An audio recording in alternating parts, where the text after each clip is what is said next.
প্রায় অনেক কটা দিনই হয়ে গেল তোমাদের সাথে ভয়েসে কোনো ভিডিও শেয়ার করা হয় না। আসসালামু আলাইকুম এভরিওয়ান, আমি সাবানা, তোমরা দেখছো সাব্বুস ফ্যামিলি।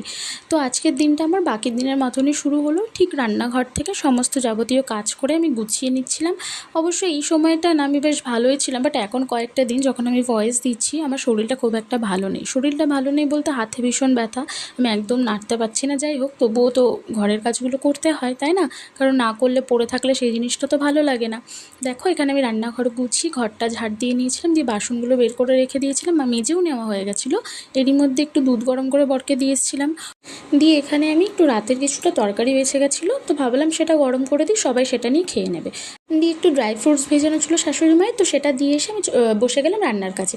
যেহেতু বড়মশাই আজকে বলেছিল যে আমি আজকে কিচ্ছু খাবো না, ভাত রুটি, তুমি আমায় এমন কিছু বানিয়ে দাও যেটা ভালো লাগে। তো এই যে ওর জন্য ব্রেকফাস্টও রেডি করেছিলাম আর ওর পাস্তাটা টিফিনে দিয়েছিলাম। আর যে ভাইরাল একটু গ্রেপ রেসিপিটা আমি ভাবলাম একটু ট্রাই করা যাক, তো এটাও ট্রাই করেছিলাম, বেশ সুন্দর হয়েছিল কিন্তু। তারপরে চলে গেলাম ঘর গোছাতে। ঘরটা তাড়াতাড়ি করে বিছানা চাদরটা আমি গুছিয়ে নিয়ে ঘরটাকে আরেকবার ঝাড় দিয়ে দিয়েছিলাম। এর আগেও দিয়েছিলাম বটে, কিন্তু ঝাড়ার পরে যে নোংরাটা হয় তার জন্য আমায় দিতেই হলো। আর শাশুড়ি মায়ের শরীরটাও ভালো ছিল না, তো মন মেজাজটা খুব একটা আমারও ভালো নেই। এরপর আবারও চলে এসেছিলাম রান্নাঘরে, একটুখানি ডাঁটা কাটছিলাম, যেহেতু ডাঁটা আলুর তরকারি হবে। গরমকাল বলে না আমাদের বাড়িতে একটু বেশিই ডাঁটা আলু হয়, কারণ ওটা শুনেছি শরীরটা ভীষণ ঠান্ডা করে, আর আমারও ভীষণ ভালো লাগে খেতে।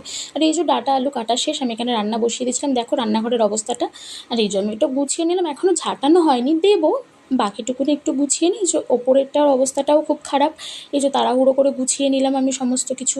আর না, এই কবের থেকে আমার ভীষণ টেনশন হচ্ছে, গ্যাসটা প্রায় শেষের মুখে, জানি না কবে শেষ হয়ে যাবে। যা গ্যাসের যা অবস্থা এখন, কি আর করব।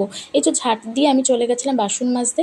এই যে সমস্ত বাসন আমার এখানে রেডি হয়ে গেছে, মেজে তুলে নিয়েছি, কারণ বাসন মাজা থাকলে কাজটা একটু আগিয়ে যায়। আর বরের কয়েকটা জামা কাপড় ছিল, সেগুলো আমি কেচে দিয়েছিলাম। আর চলে গেছিলাম ওপরে মেলতে, কারণ না একদম ওপরে ছাদটায় এখন যাওয়া হচ্ছে না, এখানে এত টানা রোদ পড়ে না, যদি আমি কোনোদিনও ভুলে যাই তুলে আনতে কোনো রং থাকলে সেটা একদম উঠে যায়, তাই নিচেরটাই মেলি। এরপর আমি স্নান করে যেহেতু আগেই নিয়েছিলাম, তো স্কিন কেয়ারটা একটু করে নিলাম। দিয়ে একটু দুপুরবেলা শুয়ে পড়েছিলাম, দিয়ে এই যে বিছানটা একটু হেলা গোছা হয়েছিল সেটা গুছিয়ে দিলাম।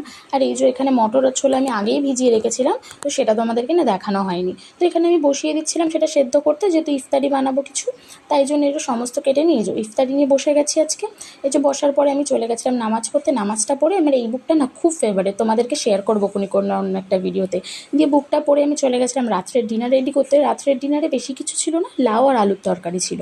আর এই যে সেটাও বসিয়ে দিয়েছি, তাড়াহুড়ো করে নেবো আমি, কারণ এটা করে নিলে না একটুখানি সময় পেয়ে যাবো রেস্ট নেওয়ার। তারই মধ্যে দেখি বর চলে এসেছিলো, আমার জন্য মিষ্টি দই নিয়ে। মিষ্টি দই না আমার বরাবরের ভীষণ ফেভারিট। আর এই যে আমি বাসনগুলো আবার মেজে নিলাম, আর আজকে আমার হাজব্যান্ড আমার হেল্প করেছিল অনেকটা, বাসন মাজতেও জামা কাপড় কাচতেও।